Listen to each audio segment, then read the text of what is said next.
Okay, so we move to the next aspect of cancer of the cervix.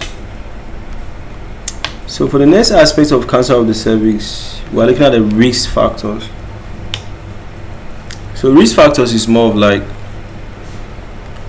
what is making it likely for you to develop cancer of the cervix during your lifetime. Do you understand? So looking at the possible things that could actually make it likely for you to develop cancer of the cervix, we said that the primary risk factor is if you are infected with human papillomavirus, especially the high risk types, which we call them the type 16 and the type 18. All right. So other factors we also discuss them.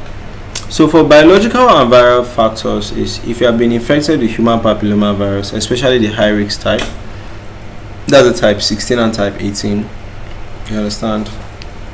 HIV infection, of course, that HIV infection is basically messing up with your immune system. So your immune system is not as strong as before, So infections that you normally resist, you're not being able to resist them.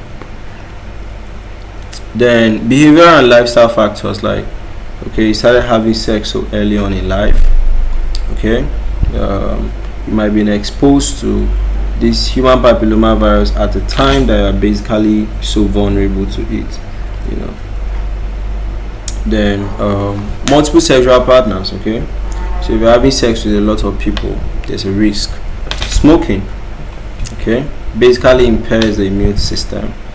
Then if you have been using contraceptives for a very long time, okay, there's a risk. Reproductive and medical history is this. Hormonal and immune changes may contribute to risk. Okay, history of sexually transmitted infections contributes to risks. Okay, and if you have been having infections, especially,